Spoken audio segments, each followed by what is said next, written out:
One Sunday each year, we dedicate to those who've gone before us, the people we grieve. We remember the people we've lost recently and in the distant past, the people whose faces haunt us or comfort us, the people who taught us, who held us, who made us laugh, the people with whom we shared important parts of ourselves and our lives, friends, family, lovers, children, neighbors, colleagues, teachers, mentors, all the people who made us who we are, the people we want to talk with even decades after last hearing their voices.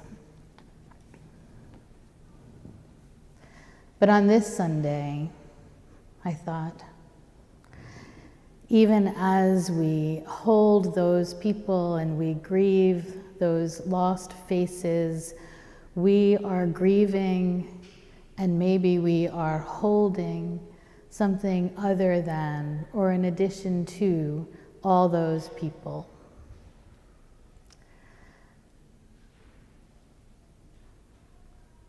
And as this election approaches,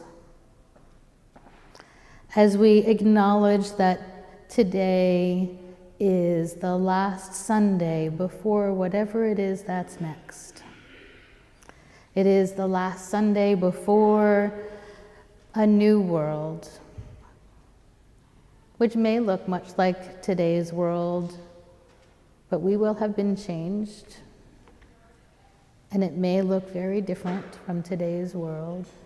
That even, and especially on today, this day, before this election, that while we may grieve people,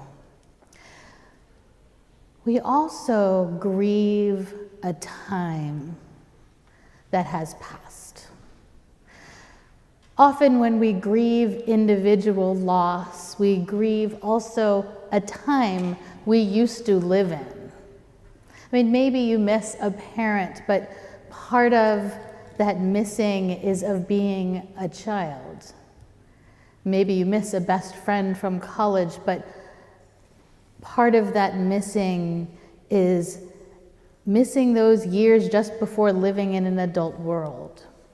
Sometimes we miss a sibling, but also miss living in that house with them, on that street, in that neighborhood, playing with those children who are also gone, if only because they've grown up. We grieve people who have died, and sometimes we grieve people who are living, the end or altering of relationships. I know even just in this election, there have been a lot of altered relationships. But even without that, a parent might be alive, but in a diminished way. Maybe they're no longer able to join you for that new exhibit at the museum. Maybe they don't have the ability to hug you anymore. Maybe they no longer know who you are. They live, and we miss them terribly.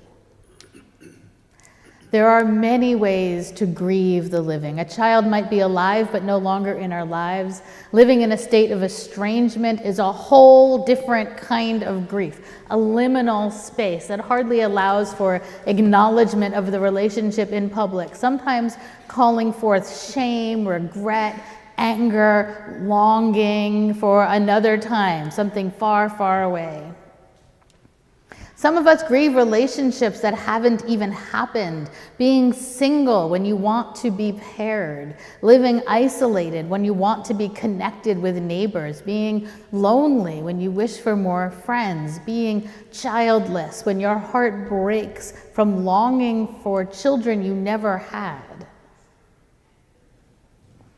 We might grieve the loss of our own abilities, watching others run in a marathon when your body no longer has that endurance. Or running up a flight of stairs without thinking about it, or carrying your groceries 20 blocks home without a second thought, when ice skating was fun and not frightening, when high heels were part of your wardrobe and canes were just for dress up. As we age, we grieve the bodies we used to have, the loss of mobility, the flexibility of youth, the carelessness with which We used to move through the world, a time that disappears slowly, leaving us surprised by our limitations. Grief is for a people, and it's also for the passing of time. Change is loss. As much as I love change, and those who know me know I really love change. People on our staff joke often, probably as a reminder to me that I really am sort of unusually enchanted by things that change. And yet, with every change, there's a letting go. So my life for the first 30 years was filled with my mother's family. My grandmother was the matriarch. She had 2 sisters and a brother. They had spouses and children and grandchildren, all of my cousins. And with one exception, we lived in or around New York City until the older generation moved all into the same complex in West Palm Beach in Florida. We traveled as a group, all attending weddings, funerals, holidays, parties, bar mitzvahs, birthdays together. I have distinct memories of being very young in the backseat of my parents' Buick LeSabre. Was wide enough for 2 children to lie down under wool blankets on our way home from Passover Seders, the car moving forward steady and quiet, with street lamps lighting up the interior briefly and then going dark again in a rhythm that felt like a subtle drum beat moving us home. I could hear my parents talking quietly, recounting the day's conversations, and I felt safe. I felt loved and happy. I was tethered to the people in the car and the people that we just left. I knew where I belonged. And none of that is real anymore. It is a memory. That world has ended and new worlds have come and gone since then. People have died or aged such that they are only whispers of who they were. Families have moved, no longer centered on the Lower East Side. The circle got so wide, years passed without any connection made. I grieve those losses, both of the people who passed, but also of the many ways I experienced life for all those years. We grieve our own aging. We grieve the changes in our own lives, even when we were the ones who made them. I think for a lot of people, as this election inches closer to its end, we are experiencing anticipatory grief in an acknowledgement that something is about to change. We don't know what. Could be safety. It could be the illusion of unity, normalcy. We remember the chaos. These last 4 years have served to heal. But we know the quiet is ending. There are jokes of civil war, and not everyone is joking. We don't know what's to come. I hear it in your voices. I hear it every Sunday as you come in. You let go, you hand off to me your anxiety as you come in the door.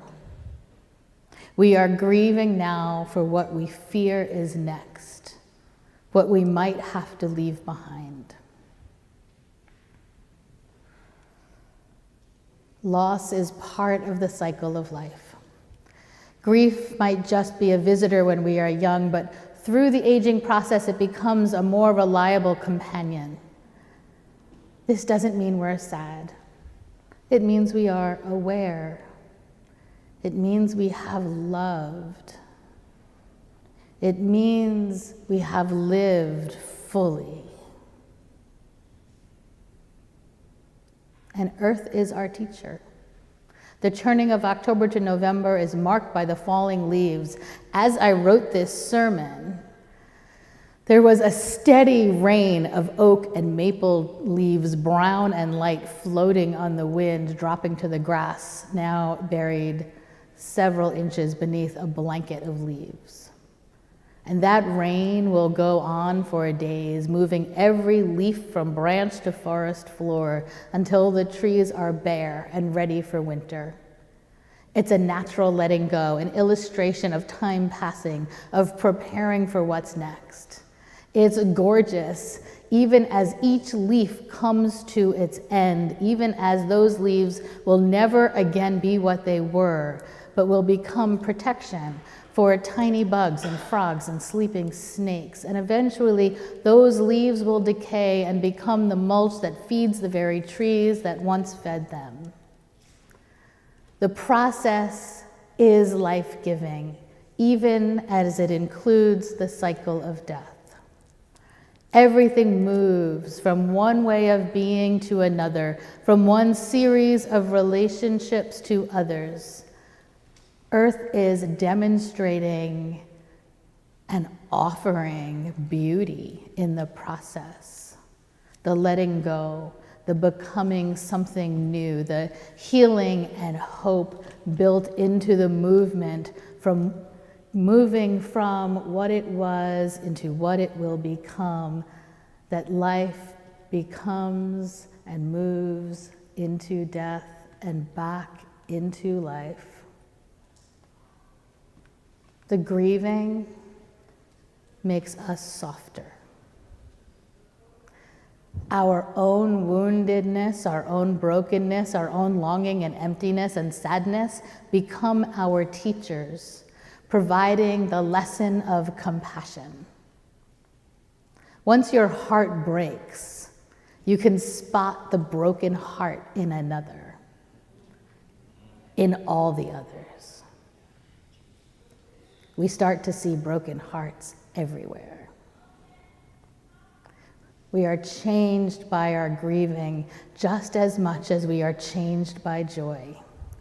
They are partnership. They are in partnership, in companionship. They are moving with us through our lives with empathy and kindness. So I'm closing today with a poem. When someone has already said what you think needs to be said, it's best to step aside and let them speak. And so this is the whole poem that Janice Marie started our afternoon with, and it is called Kindness. Before you know what kindness really is, you must lose things, feel the future dissolve in a moment like salt in a weakened broth. What you held in your hand, what you counted and carefully saved, all this must go so you know how desolate the landscape can be between the regions of kindness. How you ride and ride thinking the bus will never stop. The passengers eating maize and chicken will stare out the window forever. Before you learn the tender gravity of kindness, you must travel where the Indian in a white poncho lies dead by the side of the road. You must see how this could be you, how he too was someone who journeyed through the night with plans and the simple breath that kept him alive. Before you know kindness as the deepest thing inside, you must know sorrow as the other deepest thing. You must wake up with sorrow. You must speak to it till your voice catches the thread of all sorrows and you see the size of the cloth. Then it is only kindness that makes sense anymore. Only kindness that ties your shoes and sends you out into the day to gaze at bread. Only kindness that raises its head from the crowd of the world to say, "It is I you have been looking for," and then goes with you everywhere like a shadow or a friend.